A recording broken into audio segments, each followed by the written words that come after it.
아멘. 귀한 찬양 감사합니다. 우리 말씀 위해서 제가 잠시 기도하겠습니다. 하나님 아버지, 부족한 종이 오늘도 말씀을 대언하고자 강단에 섰습니다. 이 시간 종의 입술을 주관하여 주시고 하나님의 뜻과 하나님의 영광만 드러나게 하여 주시옵소서. 전하는 자 듣는 자 모두 동일한 은혜로 허락하여 주시옵소서. 예수님의 이름으로 기도하옵나이다. 아멘. 얼마 전 저희 아내 생일이었는데, 저는 매년 아내 생일이 되면 이제 인터넷 같은 데 레시피가 잘 돼 있어요. 그래서 이제 생일 아침이 되면 이제 그 전날 장을 받아가 아침에 소고기 이제 넣고 볶아서 미역국을 끓이고, 전날에 이제 찹쌀을 불려놨다가 아침에 찹쌀밥을 하고, 그리고 비록 양념돼 있는 거지만 불고기를 아침에 좀 이렇게 볶아서 상을 차려줘야 하는데, 제가 한 번도 그렇게 해본 적이 없습니다. 마음만, 상상으로만 그렇게 했습니다. 사실 저희 아내도 그렇게 기대하지 않습니다. 그죠? 그래도 언젠가는 한번 해줘야지 하고 생각을 하고 있는데, 그게 언제가 될지는 모르겠습니다. 가정의 평화를 위해서는 못하고 안 하든지 또 한 번씩 해야 되는 것 같습니다. 그죠? 우리는 모두가 가정이 행복하기를 그렇게 바랍니다. 우리가 넉넉하고 물질적으로 넉넉하고 풍족해서 또 아무런 문제가 없고 아픔이 없어서 우리 가정이 행복하다기보다는 그저 서로 사랑하면서 또 그렇게 보듬으면서 믿음 안에서 주님 바라보면서 그렇게 살아가면 참 그게 행복한 가정이라고 할 수 있는 것 같습니다. 어제는 어린이날이었죠. 그리고 우리는 오늘 5월 첫 번째 주일 어린이 주일도 지킵니다. 자녀들이 성장해서 이렇게 어린아이들이 집에 안 계신 분들은 모르겠지만 어린 아이들이 있는 집안에는 어린이날이 참 연례 행사입니다. 저희 어머니는 제가 어렸을 때 어린이날이 되어도 장난감을 단 한 번도 사주신 적이 없어요. 근데 그런 분들이 손주가 생기니까요, 어린이날 전에 마트에 가서 그때 유행하던 장난감을 1시간씩 줄 서서 번호표 받아가면서까지 그렇게 장난감을 사놓으시고, 그렇게 어린이날 이제 또 손주들이 오기를 기다리십니다. 손주들이 있으신 분들은 다 그렇게 공감을 하실 것이라고 그렇게 생각됩니다. 애들은요, 아직 어려도 희한하게도 어린이날이 되면 뭔가 자기가 받아야 된다고 생각해요. 그리고 그게 당연하다고 그렇게 생각합니다. 저희 작은 아이도 이제 5살밖에 안 됐는데도 엄마 아빠한테는 기대를 안 해요. 근데 할아버지 할머니한테는 뭔가 기대를 하는 모습을 제가 보았습니다. 그래서 뭔가 이제 자기가 원하던 것이 손에 쥐어지면 참 그렇게 좋아할 수가 없습니다. 이제 어린이날이 지나고 이제 또 며칠 지나면 무슨 날이 옵니까? 어버이날이 오지요.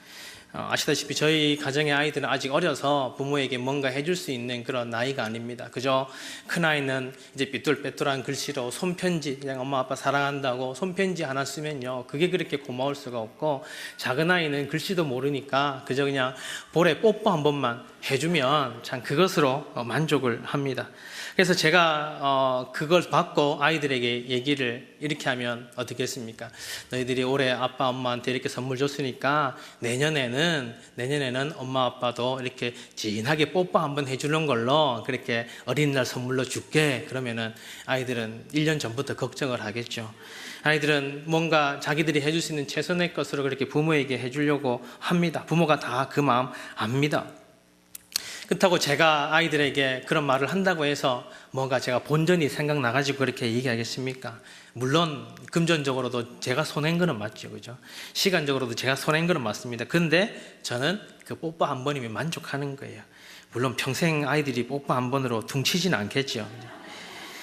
부모의 자식을 향한 사랑은 참 큰 사랑인 것 같아요. 어떤 부모든지 자녀를 향한 사랑, 자녀를 위해 헌신했던 것, 물질이나 시간이나 애씀과 노력을 손해보는 것이라고 생각하는 부모는 아무도 없습니다.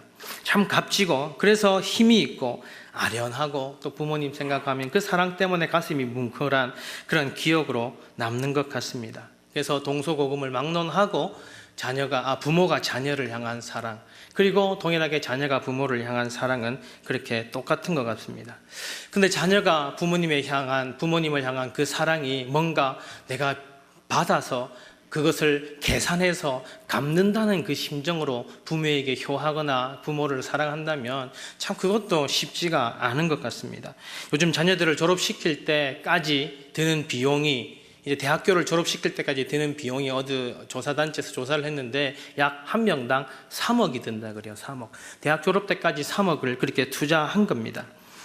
근데 이 기사를 보면서 제가 생각했던 것은 과연 우리 자녀들이 부모님에게 해줄 수 있는 게 3억 원어치만큼 될까, 그런 생각을 해봤습니다.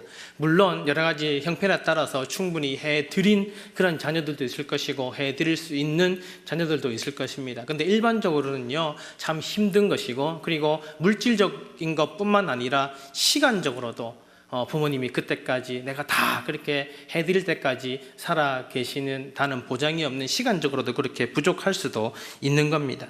근데 우리 모든 부모님들은 자녀들이 3억 원치를 언제 다 갚아주나, 언제 다 해주나, 그거 계산하시는 부모님 없어요. 네가 이제 지금까지 한 나한테 3천만 원, 4천만 원 이제 3천만 원어치 해줬으니까 너 이제 2억 7천만 원 남았다, 2억 6천만 원 남았다, 자녀들에게 그렇게 하는 부모님은 아무도 없습니다.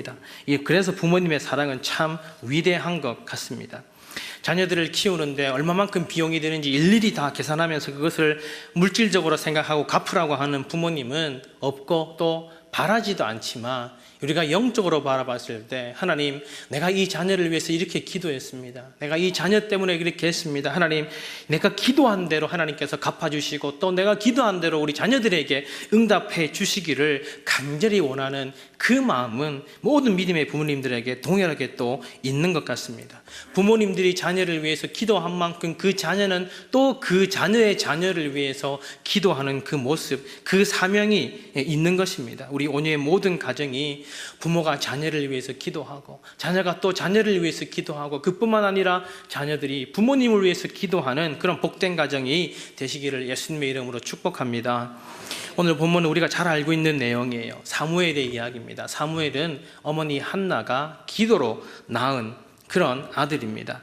오늘 말씀을 통해서 하나님께서 한 기도의 어머니를 통해서 어떻게 하나님의 사람을 세우시고, 어떻게 하나님의 역사를 이끌어 가시고, 어떻게 가정을 세우시고 하나님께서 역전시키시는지를 살펴보면서 우리의 모든 가정이 하나님께서 사용하시는 사무엘의 가정과 같은 그런 복된 가정이 되시기를 예수님의 이름으로 축복합니다. 우리나라는 참 많은 전쟁을 치렀습니다. 한 번도 자의적으로 남의 나라를 침략한 적이 없지만 수없는 그런 침략을 당했습니다. 그래서 우리나라의 전쟁의 역사를 생각하면 참 약탈당하고 침략당하고 아픈 그런 역사밖에 없는 것 같이 생각되지만, 사실 우리나라도 승리한 전쟁들이 많이 있었습니다. 수나라의 100만 대군을 물리친 을지문덕 장군의 살수대첩이 있었고요. 그리고 당태종을 물리친 고구려의 안시성 정투도 있었고, 그리고 그 유명한 이순신 장군의 한산대첩도 우리가 이렇게 긍지를 느끼게 해주는 그런 전쟁의 역사입니다. 이 전쟁들의 공통점 중에 하나는 모두가 객관적인 전력의 열세에 있었음에도 불구하고 전쟁을 위대한 대승으로 이끌었다 하는데 그 공통점이 있습니다. 오늘 본문에서도 도저히 불가능한 것처럼 보이는 그 전쟁을 승리로 이끈 이스라엘 백성들의 이야기가 나옵니다. 그 이스라엘과 블레셋과의 전쟁 이야기인데, 블레셋은 아주 긴 역사 동안 이스라엘을 수도 없이 괴롭혀왔던 그런 민족입니다. 삼손이 있었을 때 잠시 블레셋에게 강하긴 했지만 거의 모든 역사에서 블레셋은 이스라엘을 항상 괴롭혔던 그런 민족이었습니다. 그리고 전쟁을 했다 하면 이스라엘이 열세에 있었고 많이 패했습니다. 블레셋은 철기 문화 속에 있었고, 그래서 강한 무기들을 가지고 있었던 반면 이스라엘은 변변한 무기조차 없었던 상황이었습니다. 이러한 형편이다 보니 이스라엘 백성들이 블레셋에게 승리할 가능성은 별로 없었습니다. 그래서 항상 블레셋이 눈앞에 나타나기만 하면 이스라엘 백성들은 두려워했습니다. 오늘 7절을 보십시오. 이스라엘 자손이 미스바에 다 모였다 함을 블레셋 사람들이 듣고 그들의 방백들이 이스라엘을 치러 올라온지라, 그렇게 말씀합니다. 그때 이스라엘 자손들이 듣고 블레셋 사람들을 두려워하여, 그렇게 성경은 기록하고 있습니다. 이스라엘 백성들이 블레셋의 앞에 나타나자 두려워했습니다. 당연하겠죠. 근데 그렇게 두려워했지만 결국 전쟁의 결과는 뜻밖이었습니다. 11절 말씀 다 같이 읽어보겠습니다. 이스라엘 사람들이 미스바에 나가서 블레셋 사람들을 추격하여 벳갈 아래에 이르기까지 쳤더라. 아멘. 블레셋이 이스라엘을 추격한 것이 아니라 반대로 이스라엘이 블레셋을 추격해서 쳤다. 전쟁에서 승리했다. 마침내 블레셋에게 대승을 이루었다라고 성경은 기록하고 있습니다. 그러면 이스라엘은 과연 어떻게 승리할 수 있었습니까? 첫 번째로 그들이 부르짖을 때 하나님께서 도우셨기 때문입니다. 블레셋 군대를 본 이스라엘 백성들은 두려워했습니다. 두려워하지 않았던 것이 아닙니다. 근데 그 두려움을 하나님 앞에 나아가서 기도했다라는 겁니다. 그리고 하나님께서는 그들의 기도를 들으셨습니다. 9절 말씀 다 같이 읽어보겠습니다. 시작. 사무엘이 젖 먹는 어린 양 하나를 가져다가 온전한 번제를 여호와께 드리고 이스라엘을 위하여 여호와께 부르짖음에 여호와께서 응답하셨더라. 아멘. 이스라엘 백성들이 사무엘이 하나님께 부르짖었더니 하나님께서 응답하셨다. 그리고 10절 말씀 보면 하나님께서 큰 우레를 발하셔서 그들을 어지럽게 하심으로 이스라엘이 대승을 거두게 해주셨습니다. 여기서 우리는 가장 기본적인 전쟁의 승리의 원칙과 공식을 배우게 됩니다. 그것은 하나님께 부르짖는 것입니다. 하나님만 의지하는 것입니다. 부르짖는 자를 도우시는 하나님, 의지하는 자를 반드시 도우시는 그 하나님의 놀라운 역사가 성경 전체, 이 사건뿐만 아니라 성경 전체를 통틀어서 우리에게 말씀하고 있는 것입니다. 다른 것, 군사, 이방나라, 세상의 것 의지하지 않고 하나님만 의지할 때에 도우시는 하나님의 역사가 오늘 우리의 삶 가운데도 나타날 줄로 믿습니다. 다윗은 도피생활 가운데 시글락에서 아말렉 사람들에게 온 가족들을 빼앗긴 후에 낙심하고 그리고 다윗을 따르는 무리들이 다윗을 죽이려고 할 때에도 하나님을 의지했더니 사무엘상 30장 6절의 말씀 보면 그 백성들의 자녀들 때문에 마음이 슬퍼서 다윗을 돌로 치려고 했을 때 다윗을 하나님을 의지했더니 하나님께 힘을 얻고 여호와께 힘을 입고 용기를 얻었다. 그렇게 고백하고 있습니다. 히스기야 왕은 어떻습니까? 아수르의 사네립이 18만 5천 명의 대군을 이끌고 예루살렘을 포위했을 때 이제 꼼짝없이 죽게 되었을 때 히스기야는 하나님께 기도했습니다. 하나님께 부르짖어 기도했고 하나님께서는 그들을 구원하셨습니다. 열왕기하 19장 20절을 보면 하나님께서 그들의 기도를 들으셨음을 기록하고 있습니다. 아모스의 아들 이사야가 히스기야에게 보내 이르되 이스라엘 하나님 여호와의 말씀이 내가 아수르 왕 사네립 때문에 내게 기도하는 것을 내가 들었노라 하셨나이다. 아멘. 우리가 기도할 때요, 하나님께서 내 기도를 내가 듣고 있다, 그 확신을 우리에게 먼저 주시는 거예요. 사랑하는 여러분, 지금도 우리 하나님은 부르짖는 자의 하나님이신 줄로 믿습니다. 시편 50편 15절 말씀 다 같이 읽어보겠습니다. 시작. 환난 날에 나를 부르라. 내가 너를 건지리니 내가 나를 영화롭게 하리라. 아멘. 과거나 지금이나 우리가 승리할 수 있는 비결은, 우리의 문제 앞에 우리가 그 문제를 이길 수 있는 비결은 여호와 하나님을 의지하는 것인 줄로 믿습니다. 무슨 일이 있든지 하나님께 먼저 의지하고 하나님께 매달릴 수 있기를 축복합니다. 간절히 하나님께 부르짖을 때 응답하실 줄로 믿습니다. 두 번째로 이스라엘 백성들이 승리하게 된 비결은 믿음의 한 사람 때문입니다. 믿음의 한 사람. 여러분, 이스라엘 백성들이 왜 블레셋을 두려워했습니까? 항상 졌거든요. 과거에도 그렇게 블레셋 때문에 고통을 당하고 졌던 경험들이 있었습니다. 그 대표적인 예로 그 참패한 전쟁 중에 하나가 오늘 우리가 7장의 말씀을 읽었는데 사무엘상 4장에 보면 블레셋과의 전쟁에서 언약궤까지 빼앗긴 정말 대패하고 참패했던 그런 전쟁의 이야기가 불과 몇 장 앞서의 이스라엘 역사 가운데 기록되어져 있었습니다. 이스라엘 백성들은 블레셋이 두려웠습니다. 그런데 그들은 그냥 언약궤만, 하나님의 언약궤만 가지고 가기만 하면 전쟁에서 이길 줄 알았습니다. 그러나 하나님께서는 그들과 함께 하시지 않았습니다. 왜 그렇습니까? 그들이 언약궤를 가지고 갔을 뿐 그들의 삶은 우상 숭배에 물들어 있었고 하나님 말씀에 순종하지 못했던 그들의 삶은 보지 못하고 그저 언약궤만 가지고 가면 이길 것이라고 생각했던 그 모습, 그리고 결국 그 언약궤마저도 블레셋의 전리품으로 빼앗기게 된 아픈 역사가 이스라엘 가운데 있었던 것입니다. 언약궤가 딱 왔을 때요, 전쟁터에 도착했을 때 블레셋 사람들도 처음에는 그 모습을 보고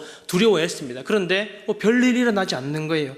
그러니까 이제 다시 전쟁을 하니까 이스라엘이 꼼짝 못하고 블레셋에게 당하고 언약궤마저 빼앗기게 되는 겁니다. 이렇게 비참하고 자존심 상하고 참패한 이 전쟁의 역사가 사무엘상 4장의 전쟁 이야기입니다.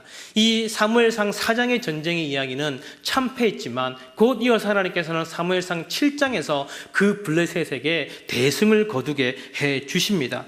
그렇다면 이 4장의 전쟁과 7장의 전쟁은 똑같은 블레셋과 싸웠지만 그 결과가 달라진 이유가 무엇입니까? 물론 하나님께서 돕고 돕지 않았다라는 그런 결정적이고 근본적인 이유가 있지만 또 한 가지의 차이는 사람의 문제였습니다. 하나님께서 세우신, 하나님께서 사용하시는 하나님 마음에 합당한 그 사람이 있느냐 없느냐, 그 모습을 하나님께서는 보신 겁니다. 한마디로 4장에서는 이스라엘을 하나님 앞에 바르게 세울 그런 영적인 리더십을 가진 지도자가 사람이 없었다라는 겁니다. 물론 4장에도 사람이 지도자가 아무도 없었던 게 아니에요. 그곳에는 이스라엘 당시 최고의 지도자였던 엘리 제사장의 아들이었던 홈니와 비느하스가 건재하고 있었습니다. 그들은 하나님의 언약궤를 모시고 전쟁터에 왔습니다. 그 부분이 사무엘상 4장에 기록되어져 있는데 그 언약궤를 가지고 왔을 때 홈니와 비느하스가 그 옆에 함께 있었다고 성경은 그렇게 기록합니다. 그런데 그들이 지도자라고 생각했던 홈니와 비느하스는 그 전쟁에 아무런 도움이 되지 못했습니다. 오히려 그들도 비참하게 그 전쟁 가운데 당하고 그곳에서 죽임을 당하고 맙니다. 4장 11절 말씀, 사무엘상 4장 11절 말씀을 보면 하나님의 궤는 빼앗겼고 엘리의 두 아들 홈니와 비느하스는 죽임을 당하였더라, 그렇게 말씀하고 있습니다. 이들은요, 이스라엘의 영적 지도자가 되지 못했습니다. 그냥 지도자 격은 될 수 있었는지 몰라도 하나님의 도우심을 이 백성들이 얻게 할 만한 그런 인물들은 되지 못했다라는 겁니다. 이들은 백성을 지키지 못했을 뿐만 아니라 자기 자신도, 소위 자기 앞가림도 할 수 없었던 그런 사람들이었습니다. 그런데 7장의 내용은 다릅니다. 이 미스바 평원에서의 그 블레셋과의 전쟁은 사무엘이라고 하는 사람이 있었습니다. 사무엘은 홈니와 비느하스와는 차원이 다른 인물이었어요. 똑같은 엘리에게 제사장 엘리에게 교육을 받았습니다. 그런데 홈니와 비느하스는 어떤 잘못을 했습니까? 왜 영적 지도력을 발휘하지 못했습니까? 그들은 하나님의 제사를 멸시했습니다. 하나님께 드려야 할 그 제물들을 하나님께 백성들이 가지고 오면 하나님께 드리기 전에 자신들이 먼저 중간에서 이렇게 갈취하고 그것들을 먼저 먹었습니다. 이것은 하나님의 제사를 경멸하는 아주 무서운 또 그런 범죄입니다.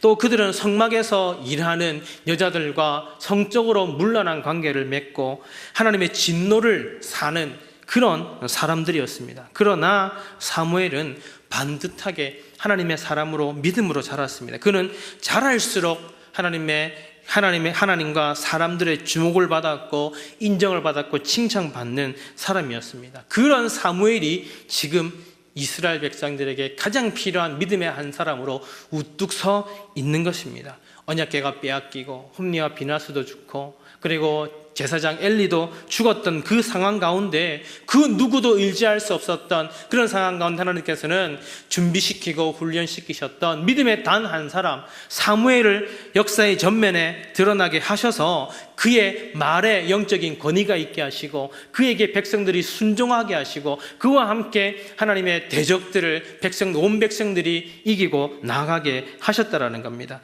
사무엘은 이스라엘을 그냥 이대로 블레셋의 속국으로 늘 당하면서 있을 수 없다고 이렇게 생각했습니다. 그래서 결단을 내립니다. 어떤 결단을 내립니까? 내가 정상회담을 해야 되겠다. 다른 나라 찾아가가지고 블레셋이 이렇게 쳐들어오니까 도와달라고 해야 되겠다. 그렇게 동맹을 맺어야 되겠다. 이런 것도 아닙니다. 군대를 양성하고 훈련해서 강한 군대를 만들고 강한 나라를 만들어야 되겠다. 이렇게 한 것도 아닙니다. 사무엘이 결단한 것은 무엇입니까? 우리의 죄를 하나님 앞에 회개하고 그것들을 청산하자. 다 모여라. 금식하고 회개하자. 그 결단을 백성들에게 선포했고, 백성들은 그 믿음의 한 사람, 그 사무엘의 결단과 그 선포와 영적인 리더십에 순종했을 때 하나님께서는 그 가운데 놀라운 역사를 일으켜 주신 것입니다. 사무엘의 그 말 한마디, 미스바로 다 모이십시오. 그 말 한마디에 백성들은 미스바로 다 모였습니다. 5절 말씀을 보십시오. 사무엘이 이르되 온 백성이 미스바로 모였다. 사무엘이 선포하니, 사무엘이 말하니 백성들이 순종하고 다 모였습니다. 내가 너희를 위하여 기도하리라 하며. 6절 말씀 다 같이 읽어보겠습니다. 6절 말씀입니다. 시작. 그들이 미스바에 모여 물을 길어 여호와 앞에 붓고 그날 종일 금식하고 거기에 이르러 우리가 여호와께 범죄하였나이다 하니라. 사무엘이 미스바에서 이스라엘 자손을 다스리니라. 아멘. 사무엘이 하나님을 의지하자 백성들도 하나님을 의지했습니다. 여러분, 이 역사가 우리 가운데도 있기를 간절히 소망합니다. 블레셋이 올라왔을 때 백성들은 어찌할 바를 몰랐습니다. 그러나 믿음의 한 사람이 하나님을 의지하니 온 백성들이 하나님을 의지했고 하나님께 부르짖어 기도했더니 하나님께서 그들의 기도를 들으시고 그 대적들을 물리치시고 모든 상황을 역전시켜 주셨습니다. 이미 백성들의 마음이 그 사무엘을 따르고 있었고, 하나님께서는 그 어둡고 긴 그 어두운 이스라엘의 역사를 지나서 이제 참된 영적인 지도자 한 사람을 통해서 하나님의 나라의 백성들을 살리시는 모습을 우리가 보고 있는 겁니다. 여러분, 사무엘이 그날 거기에 있었다. 이 사실, 이 한마디 자체가 이스라엘 백성들에게 엄청난 축복이 되는 겁니다. 위대한 지도자는 백성들을 하나님 앞에 회개하게 하고요, 하나님께 부르짖게 합니다. 그리고 숙적 블레셋을 이기고 백성들을 해방시켜 줍니다. 한 사람의 믿음의 한 사람이 민족을 하나님 앞에 되돌아오게 하고, 한 사람 믿음의 한 사람이 공동체를 살리는 역사를 일으킨다는 사실을 우리가 기억해야 됩니다. 만약에 여러분, 앞서 언약궤를 뺏겼던 그 사무엘상 4장의 그 역사 가운데 사무엘이 있었다면, 홈리와 비나스가 아닌 사무엘이 있었다면, 만약 그 역사는 또 어떻게 민족의 운명이 바뀌었을지 아무도 모르는 일입니다. 그러나 사무엘은 민족을 살리는 지도자였지만 홈리와 비나스는 자신뿐만 아니라 민족을 망하게 하는 지도자였습니다. 사랑하는 여러분, 지금 여러분들의 삶의 영적 전쟁의 한가운데에는 누가 서 있습니까? 우리의 가정과 직장과 우리의 심령의 영적 전쟁터에 우리 이 한국교회 가운데, 아니면 이 민족과 이 민족 가운데, 이 민족 가운데 여러분, 사무엘과 같은 인물들이 있습니까? 아니면 홈리와 비나스와 같은 그런 사람들만 있습니까? 우리는 한 사람, 믿음의 한 사람이 얼마나 중요한지를 알아야 됩니다. 한 사람이 역사를 바꾸는 줄로 믿습니다. 우리나라에도 이런 지도자가 필요한 거예요. 그래서 우리가 해야 할 일은 기도하는 거예요. 영적인 지도자들을 위해서, 교회 영적인 지도자들을 위해서 기도할 뿐만 아니라 대통령을 위해서도, 그리고 국회의원들을 위해서도, 시장과 시의원, 군의원 이 모든 분들을 위해서도 기도해야 되는 거예요. 내가 정치적인 성향이 맞고 그래서 기도하는 것이 아니라 이 나라와 민족을 위해서라면 그분들을 위해서 기도해야 되고, 그것이 곧 우리를 위한 기도, 우리에게 영향이 오기 때문에 우리가 꼭 그분들을 위해서 기도해 주어야 하는 것입니다. 그러면 어떻게 우리가 그 미스바의 평원에서의 전쟁, 영적 전쟁 가운데 사무엘과 같은 사람들을 만날 수 있고 사무엘과 같은 사람들을 세울 수 있을까요? 저는 우리 온유의 모든 믿음의 자녀들이 사무엘과 같은 믿음의 한 사람이 되기를 간절히 소원합니다. 우리 자녀들이 오늘의 그 미스바 평원에서의 사무엘처럼 영적인 권위를 가지고 존경받는 인물로 서 있어야 하는 것입니다. 결코 우리 자녀들을 홈리와 비나스처럼 그렇게 키워서는 안 되는 겁니다. 그러면 홈리와 비나스와 사무엘이 이렇게 다른 존재가 된 이유가 뭡니까? 마지막 세 번째로, 결국 이렇게 이스라엘 백성들이 승리하게 된 그 이유는 믿음의 가정이 있기 때문입니다. 믿음의 한 가정 때문이에요. 먼저 홈리와 비나스의 가정을 볼까요? 홈리와 비나스는 제사장 집안입니다. 가장 존경받는 그런 이스라엘 최고의 지도자의 집안이었습니다. 그러나 그 아버지였던 엘리조차도 제사장임에도 불구하고 하나님께 버림받은 그런 사람이었습니다.